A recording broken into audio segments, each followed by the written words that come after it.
Dame Janet of Kuypers. Oh, very good. Very good.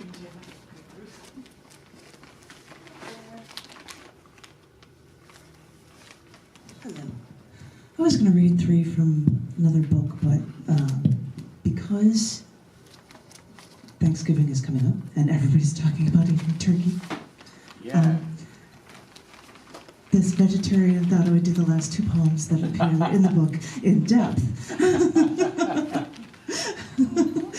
I'm glad that you smiled for that one. This one has been converted into other things before. This is called Everything Was Alive and Dying. I had a dream the other night. I walked out of the city to a forest, and there were neatly paved bicycle paths and trash cans every 50 feet, and trash every 10. And then a raccoon came right up to me. She had a few little baby raccoons following her. It was so cute. I wish I had my camera. And she walked right up to me and she said, "Thank you. Thank you for not buying furs. I know you humans are pretty smart. You've got to be able to figure out a way to keep yourselves warm without killing me."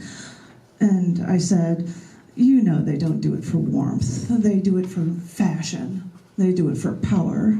And she said, "I know, but thank you anyway." And then I walked a little further, and there was a stray cat. She still had a little neon collar on with a little bell. And she walked a few feet, and she stretched her front paws. Oh, she looked so darling. And she walked right up to me, and she said, "Thank you." And I said, "For what?" And she just looked at me for a second. Her little ears were standing straight up. And she said, "You know, in some countries, I'm considered a delicacy." And I said, "How do you know these things?" And she said, "When somebody eats one of you, word gets around." And then she said, "And isn't it funny, in some parts of the world, the cow is sacred. Wouldn't they love to see how you humans prepare them for slaughter, how you hang them upside down and slit their throats so their still beating hearts will drain out all the blood for you?" She said, "Isn't it funny how arbitrary your decision to eat meat is?" And I said, "Don't put me in that category. I don't eat meat." And she said, "I know." And then I walked deeper into the forest, managed to get away from the picnic tables and the outhouses that lined the forest edges. The roaring cars gave way to the rustling of tree branches, crackling of fallen leaves under my step. When the wind tunneled through, the wind whistled and sang as it flew past the bark and leaves.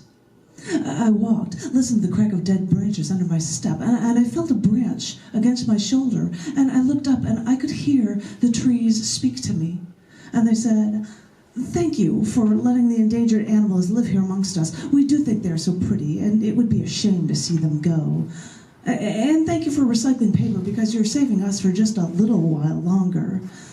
We've been on this planet for so long, embedded in the earth. We do have souls, you know. We cling with our roots. You can hear it in our songs. You don't want to let go." And I said, "But I don't do much. I don't do enough." And they said, "We know, but we'll take what we can get."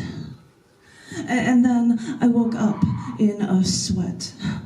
So tell me Bob Dole, so tell me Newt Gingrich, so tell me Pat Buchanan, so tell me Jesse Helms, so tell me Jeb Bush, so tell me Ted Cuban Canadian Cruz, so tell me Entertainer-in-Chief Donald Trump, so tell me crooked Hillary Clinton, so tell me Barack Hussein Obama.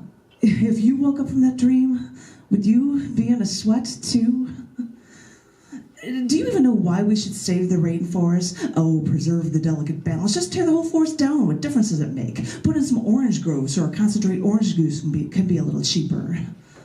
Did you know that medical researchers have a very, very hard time trying to come up with synthetic cures for diseases on their own? It helps if they can first find its substance in nature.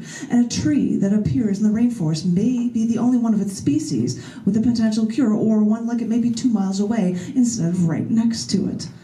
I wonder how many cures we've destroyed to plant more orange groves. Serves us right. You know my motives aren't selfless. I know these things are worthwhile in my life. I'd like to find a cure to these diseases before I die of them. And I'm not just a vegetarian because I think it's wrong to kill an animal unless I have to. I also know that the excess protein pulls the calcium away from my bones and gives me osteoporosis. And I also know that the excess fat gives me heart attacks. And I know that we could be feeding 10 times more people with the same resources used for meat production.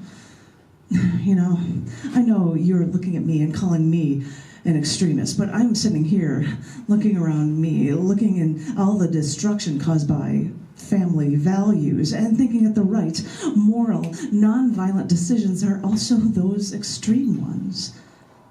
Everything is linked here. We destroy our animals so we can be wasteful and violent. We destroy our plants. We destroy our earth. We're even destroying our air. We wreak havoc on the soil and the atmosphere. We dump our wastes into our lakes. We pump aerosol cans and exhaust pipes.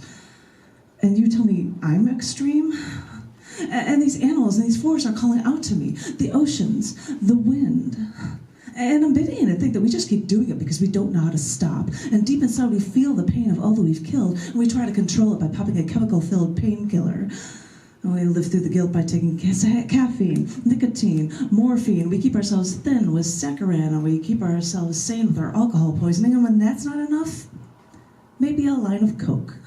Or maybe someone will shoot themselves in the head in front of the mirror in the master bedroom, or maybe they'll just take some pills, go out to the garage, turn on the engine, and just fall asleep.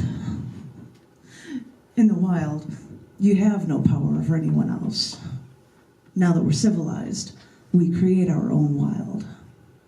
Maybe when we have all this power, the only choice we have is to destroy ourselves. And so we do.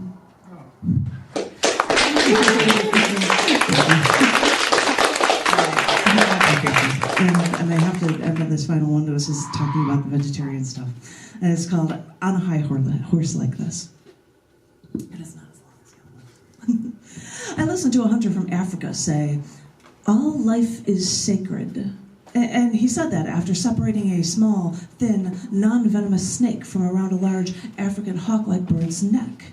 Because you see, the bird attacks snakes, but that snake wouldn't be able to eat this large bird once it had died, and that would have been a senseless death. All life is sacred, you say. So I couldn't help but think, as a hunter, do you pray for the sacred dead after you've killed it? I mean, I don't usually vocalize when I'm on a high horse like this. And I've had to explain myself to meat eaters that, no, these aren't leather shoes I wear. I'm a vegetarian, though I still have to feign a smile and commiserate with men eating slaughtered animal. Because, you see, I'd look like a fool for having beliefs people don't want to hear about any moral choice that's different from their own. I mean, we're Americans. If it's not human, or maybe a dog or a cat, eat it. It's that simple. But I married a hunter, a Marine who served our country, and he told me that every time he killed an animal, a part of him felt a regretful twinge of pain when he killed his prey. The prey that he searched for with a weapon that he could use before anything got close enough to be an enemy. Oh, I'm sorry. I'm getting on my high horse again. It's convenient that people can get their kill from the grocery store without getting any blood on their hands. Anything to stop people from thinking about what they're doing. Because I've heard that killing something makes you feel something. And I thought... Yeah.